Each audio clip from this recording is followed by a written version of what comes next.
Love, light, and blessings. This Shamanic Arawak Priestess here, and today I'm starting my new series called Paranormal Story, which I was thinking of doing before, but I've had a lot of people ask me, private message me, or in the comment section to talk more about my spiritual experiences and things like that. So grab a cup of tea, coffee, your favorite drink, snack, and sit down and enjoy. I don't know how long this video is going to be. I'm not going to talk about every single experience I've ever had. I'm going to talk about the significant, life-changing ones that have made an impact. And I think I'm going to do it in chronological order because I've had a lot of paranormal experiences. Being that I am someone who was born with the eye and the psychic gift, I have my beautiful fluorite kind of just for grounding me today. And I have my root chakra incense going just to, keep me grounded and things of that nature. As I talk about this very personal stuff, oh my goodness, yeah. So I'm gonna start in chronological order. So childhood, like childhood memories, the ones that made the most impact. Not every single experience, of course. Some are too personal, and some I just don't want to share. And sometimes because of time restrictions, like it would take all day to share anyways. And so from childhood to teenagehood, okay? So I'm gonna start with when I was younger. I think it was about middle school. Okay, I've seen spirits, like I said before, that time period. I'm gonna say I was about 11, 12, definitely in sixth grade. Mm. And my mom, I grew up with cats. Now, you wouldn't know my mom had cats because her house never smelled like cats. My mom was very clean with it. But I've had in my childhood lifetime, because then when I got older, she switched to dogs. I think we went through like 3 or 4 cats. They passed away. We'll get another cat, or we'll have to move. Like 2 of them passed away. They were just older cats that my mom would get. She never bought like someone would try to get rid of an animal. My mom didn't like the idea of that, so she would like take the animal on. Um, the other one was the cat had babies, and my mom took one of the babies and raised it from it being a baby. Like I said, the other one was older and they had to move, so my mom got the cat, basically inherited it from her sister. And the fourth one was again from a litter. So all 3 cats love them. There was this cat. It was a white cat. So that whole thing about bad black cats being bad, I don't know about all that because we had a white cat. You would think that white is supposed to be the color of holy holies and all that stuff. This would be a nice cat. No, the cat's name was Clara, and like my older sister, because there's 4 of us, so I have 2 sisters and then my brother, and then I'm the third daughter. So I'm like the second born. So I'm like my older sister, me, my baby sister, and my brother. But my baby brother was the third born, and my third sister is the youngest. So it's me. It's my older sister. Sorry, I'm confusing everybody. My older sister, me, my brother, and my younger sister. There you go. Sorry. So all of my other 3 siblings thought the cat was cute. We had it since birth. Something about the cat I did not like. And I had this thing when I was younger, like my mom would friend people, and I was, for some weird reason, not like them and not be able to explain why. Now that I'm older, I understand that was like my psychic ability acting up and pretty much letting me know this person was a crappy person. Sorry, having my morning coffee. And so I was like, wouldn't know why. Like I would tell my mom, I don't like this person. And then things will happen that will prove that I was right for not liking this person. Same thing with this freaking cat. So, and like I said, I love cats, but not this cat. So Clara, Clara, she was evil because I don't know how to explain it. Like the cat, I could feel it's like negative energy, and nobody else, like nobody in the house, not even my mom, who was at this time practicing epiritimo and witchcraft and all that stuff. So she was very spiritual at this time, but even she couldn't see it. She had gotten this cat from her younger sister.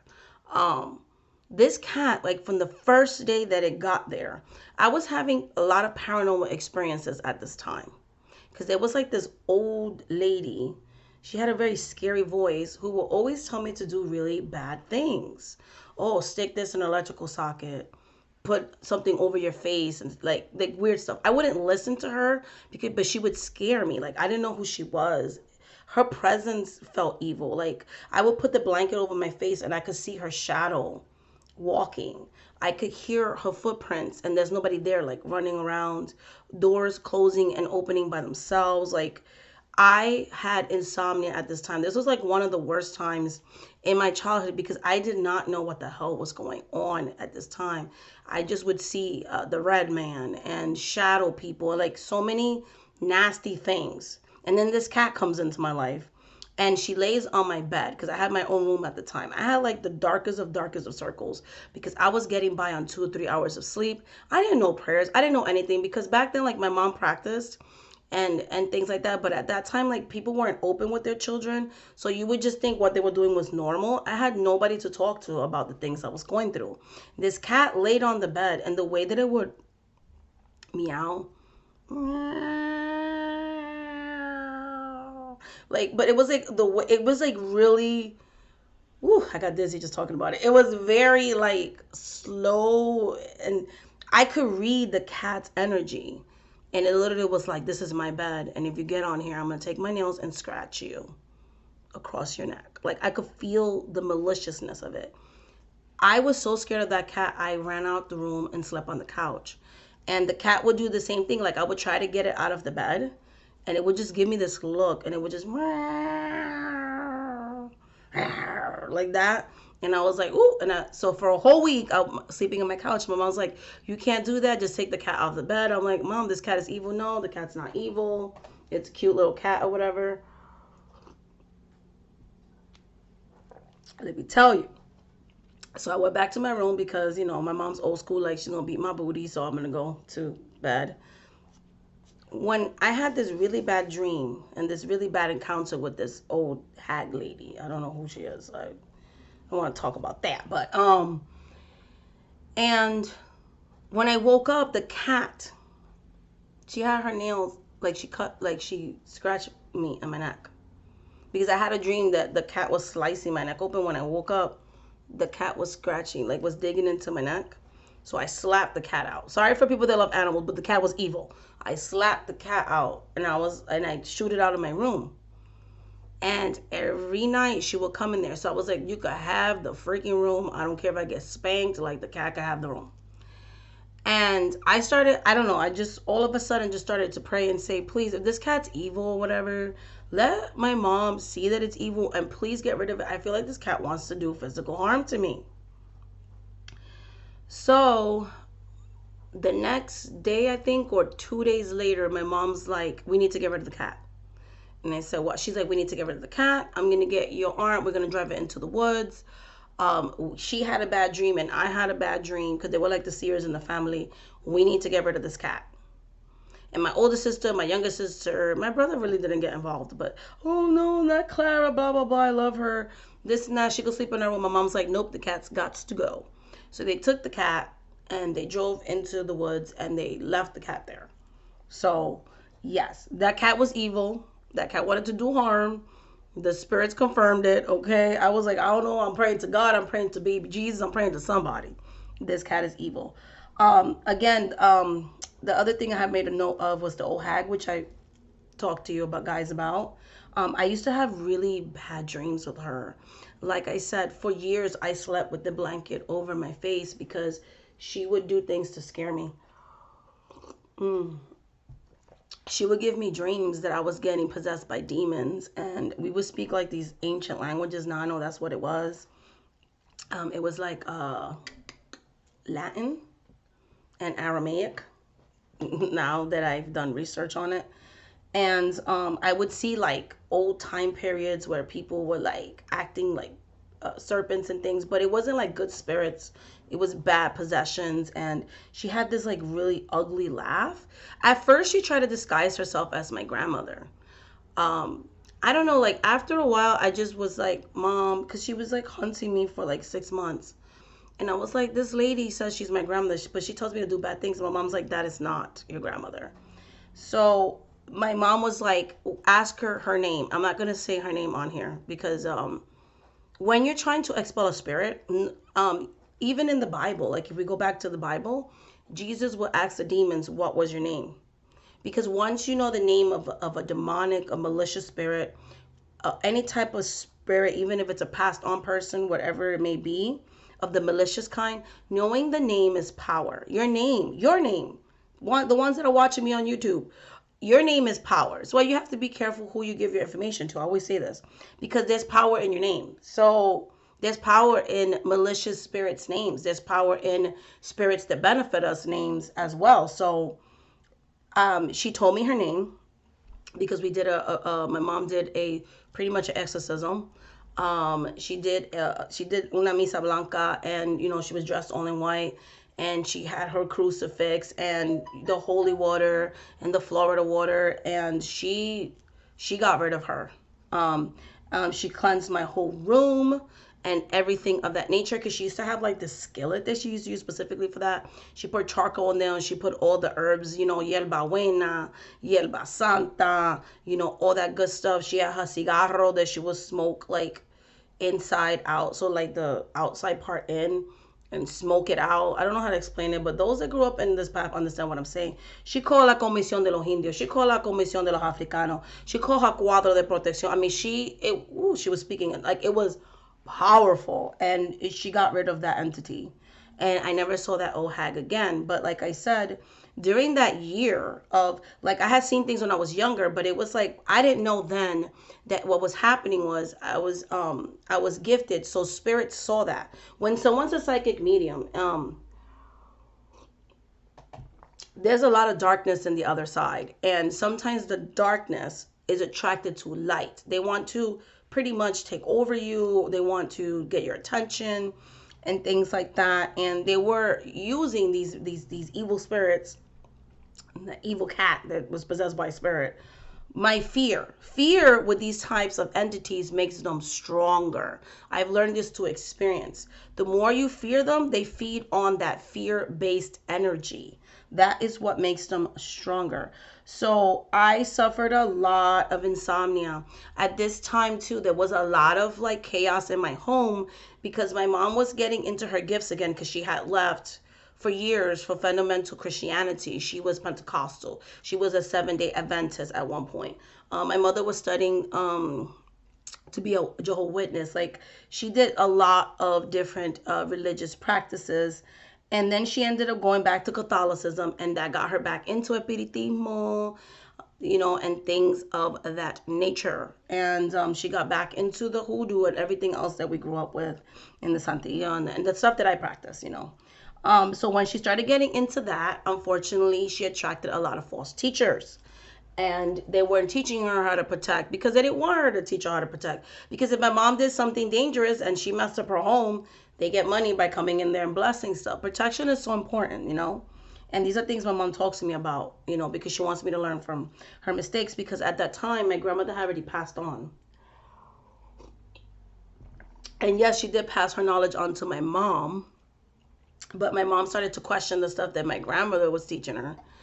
And so she started looking for outside teachers until my mom went inside and really started serving her mother and remembering the teachings that my grandmother gave her and her grandmother and things like that. When she actually finally decided to go back into the guidance of her grandmother, which they were kind of estranged after her mother died, she started teaching her stuff. So then when my mom did get teachers, because she did get a beautiful male teacher that I love to this day, my grandmother kind of attracted that for her. So she ended up finally getting the right teachers in her life and then passing that stuff on to me and so on and so forth.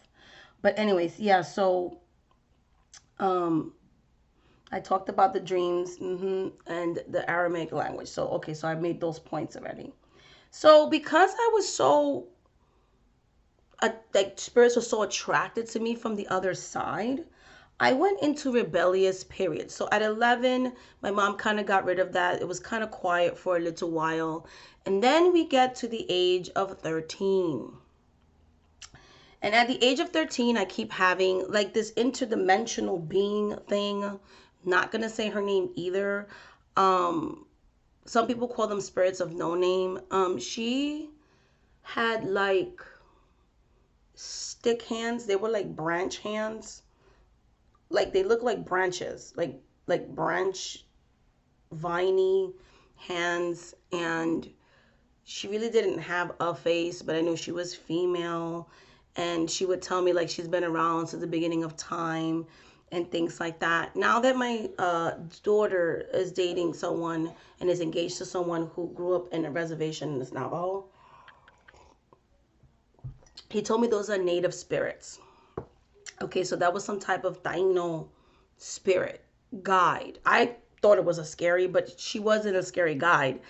She actually protected me from a lot of things. But again, when you're a child and your mother does consultations and people go to your house and then all of a sudden they're getting possessed by spirits, and you have people on the floor collapsing and moving around like snakes, or climbing on trees with no arms, or people speaking languages you never heard of, and people's bodies moving around and eating things that could kill you, and all these things. And also I grew up seeing people being possessed by demons and my mom exorcising demons and things like that. None of that was explained to me. So at this time I was like, oh my goodness. I started going to church with a neighbor, and they started talking about like, if you do this and this and that, it's demonic. So I started going into very fundamentalist religious practices like Pentecostalism, and it made me kind of rebel against my mother, and they made it seem like everything she was doing was demonic and things like that. Now I know she was a healer, but back then I didn't. And so I started to like disassociate myself and become a hermit and not really talk to her a lot.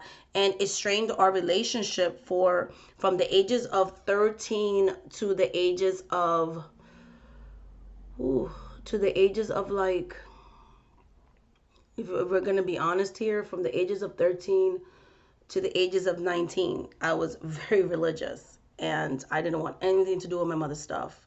My mother would have like copas, protection copas, and me and my siblings, because then I got them all to go to church with me. We used to purposely knock them over. Like we were just so mean.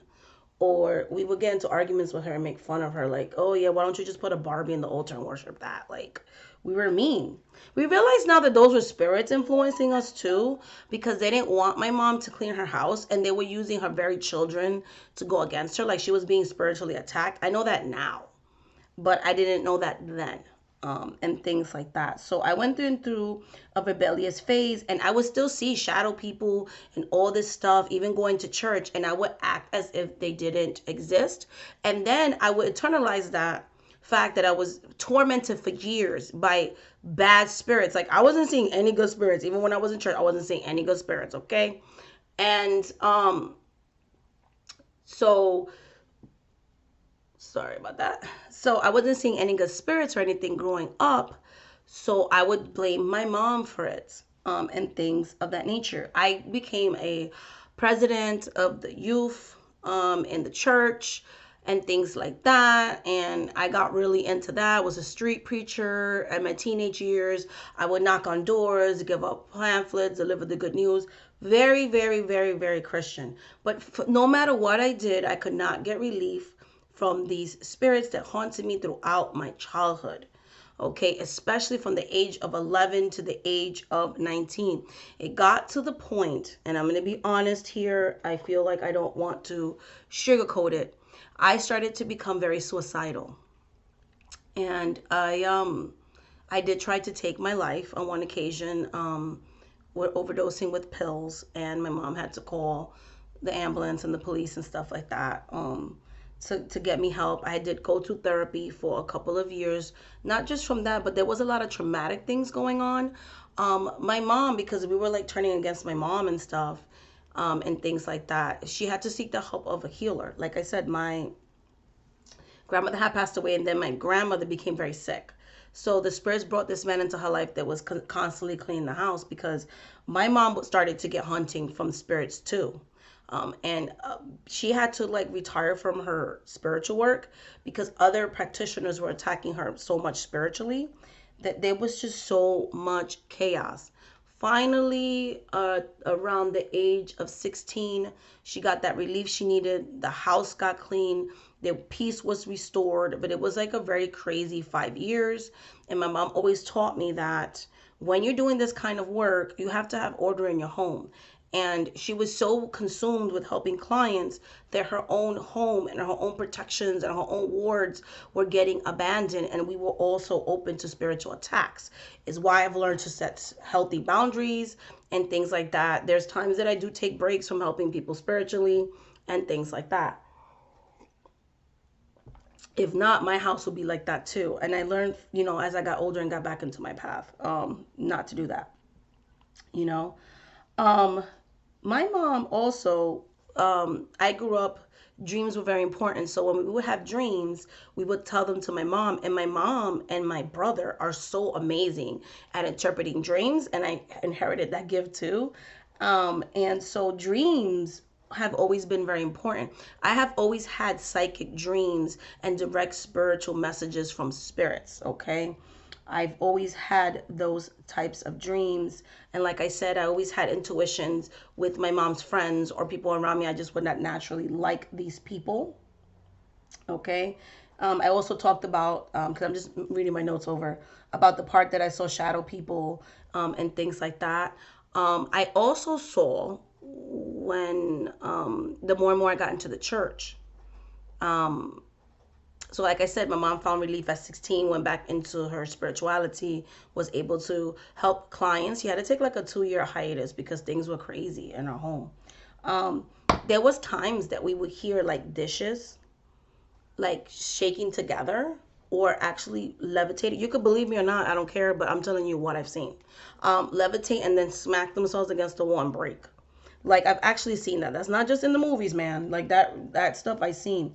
I had a dream one time because this is another thing too. I learned to be very careful with botanicas. You have to know intuitively if that practitioner is a good practitioner or not, because let me tell you. So my mom would get her statues from botanica. And this lady, we call it in our culture dorra. Well, she had two tails. She did the right and the left hand path, but she was okay to doing that to her own clients, which is to me as a no. I'm not gonna strike against you like that, right? So she prepared this statue for my mom. My mom started preparing her own statues where her teacher taught her, and I think that's the best way. Like I don't want people touching my statues. Let me do my own thing.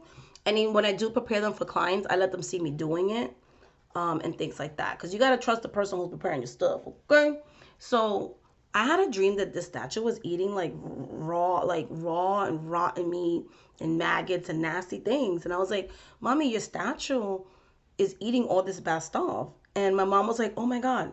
Because at that time I didn't know that was a bad dream or not. I was just like, the statue was like a person. My mom took the statue, threw it out, like out the damn window. Like she was like, that means that statue was prepared to wreak havoc. That's why, remember I said from the ages of 11 to the age of 16, there was like all this chaos going on. It was because somebody put a spirit in that statue that was creating chaos. So my mom got rid of that. Okay, because that statue, like anytime, like the old landline phones, like we'd be talking on the phone, and you would like all of a sudden everybody's arguing in the house. We all hate each other, and our family was not like that. So like the house, the statue was actually haunting our house. Yep. So after that, I lived from the age of 15 to the age of 16 in Puerto Rico. Because like I told you, I was being rebellious. A lot of Caribbean parents, when you're acting up, they send you away to relatives. She got me straight, but I got even more into being a Pentecostal and things like that. Mm. Came back to the States. And then at the age of, once I graduated high school, so at the age of 18, I was married to a minister's son. And then around my earlier 20s, so I'm going to say like 21, 22 years old, I completely left the church for a while. So yeah, and during that time, okay, during that time that I left the church, okay, at 22 years old, and then I'm gonna leave it here into the next episode. was because I thought I was being spiritually protected by going to church. But again, like I said, I've always saw shadow people and things like that. So I thought, then like I said, there was quiet. From the age of 16 to 19, it was quiet because my mom got her house in order. I thought it was because, I just keep being Christian. No, no, no. Because when I moved in with my husband, I started to see shadow people again. I started to hear rattling dishes. There was a time, this person I didn't even know practiced witchcraft, because again, not everybody who practices witchcraft is a good person. I was laying in my bed and I started talking these tongues that I don't know how to talk. But I was like possessed, but I don't know how to explain it. Like I could see my body, but I wasn't in my body because my spirit's looking down at my body. And my body contorted to the letter C like this. Like this is my head and this is my feet, and they're like almost touching. And I see this person, I'm not going to say who he is. He's in the family.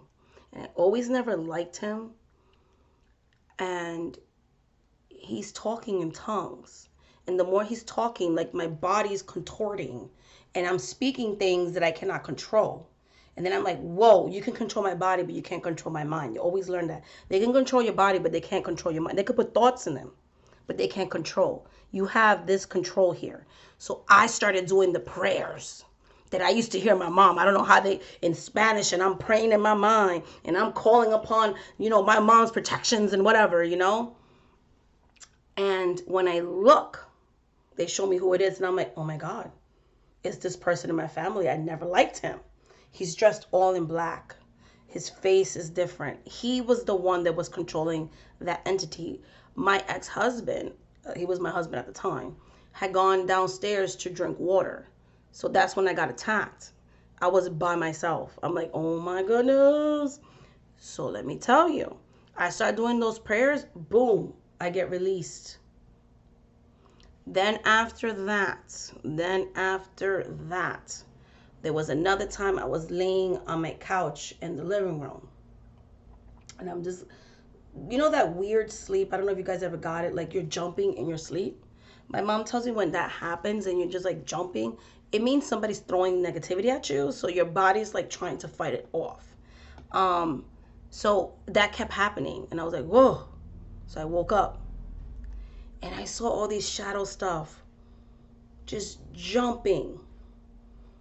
And I kept going like that. I saw the darkness. I saw the negativity trying to go within me. And I'm like, the church is not helping me. I'm done with this.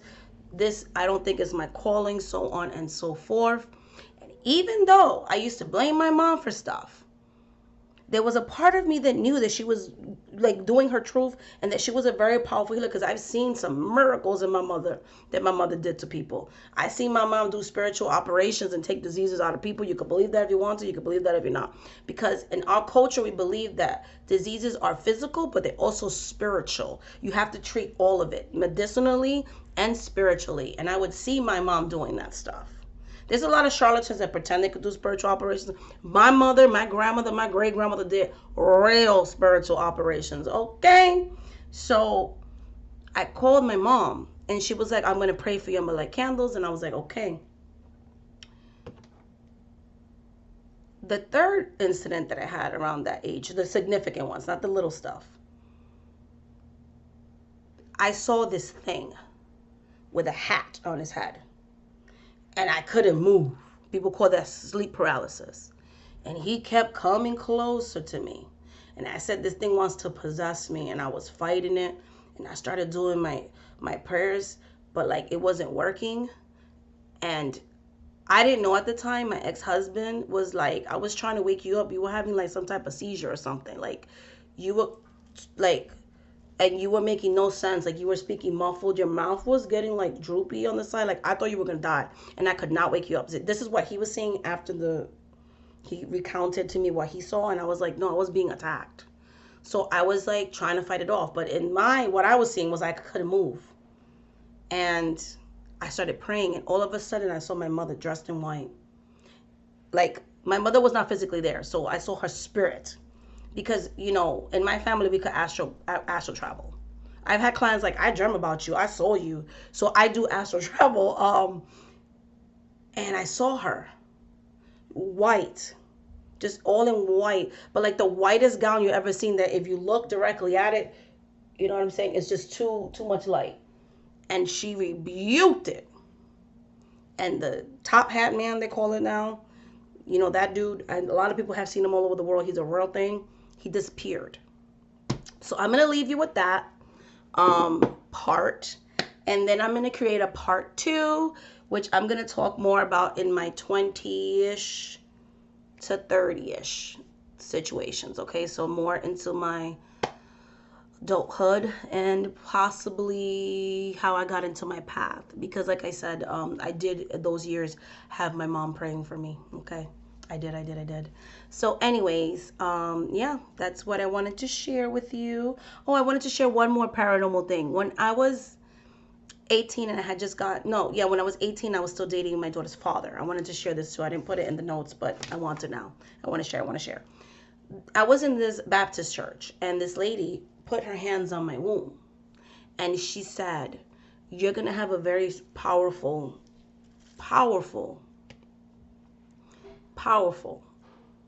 like, child. Like, you're going to have a powerful child that's going to come through you. It's going to be a little girl. It's a prophet. That's why I believe psychic gifts are prophecy, the gifts of prophecy. You know what I'm saying? Because in my culture, we believe that God gives us the gift of prophecy. The ancestors give us the gift of prophecy. That's just my personal beliefs. So I had a daughter, which was crazy because boys run more in my ex-husband's family than girls do. And she was powerful. Anytime I put spiritual music on, she would dance in my womb, you know? She would dance in my womb. And I dreamt her before that lady said that. I had dreamt when I was dating my ex-husband about a little baby girl. And when she was born, she looked exactly like that little girl. Every single one of my 4 children, I have dreamt them. Well, 5, because I actually have 5 kids. I lost one. One of my daughters died, because I actually have 3 daughters. I've dreamt of all 5 of my children. I knew exactly what they were going to look like before they were born. So when I'm pregnant, like, I know I'm pregnant because I dreamed them.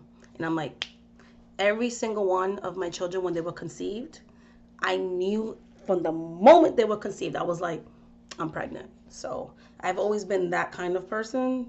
And then my mom has this weird thing where, like, she reads that little, I don't know what they call it in English, but we call it whirlpool, that little thing that babies have, that little round thing that they have in the back of their heads.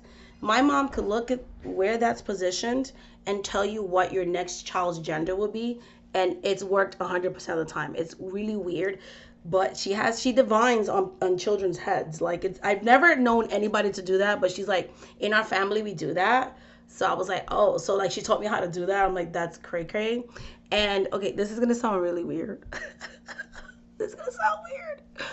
My mom, I don't know if I want to share this on YouTube, had a way of divining the coloring of your child, the gender of your child, and things of that nature, through the genitalia of a male.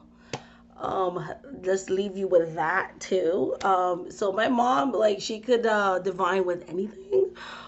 She's very psychic. I'm like, Mom, stop. So I would describe the madness of my 2 ex-husbands, and she'd be like, you're gonna have a child that looks like this. How do you know this stuff, Mom? So weird. But anyway, I guess that's that old witchcraft stuff, you know, that old bruja stuff. But much love, light, and blessings. Thank you so much for watching this video. Until the next video, please like, please subscribe, and comment below. Bye, guys.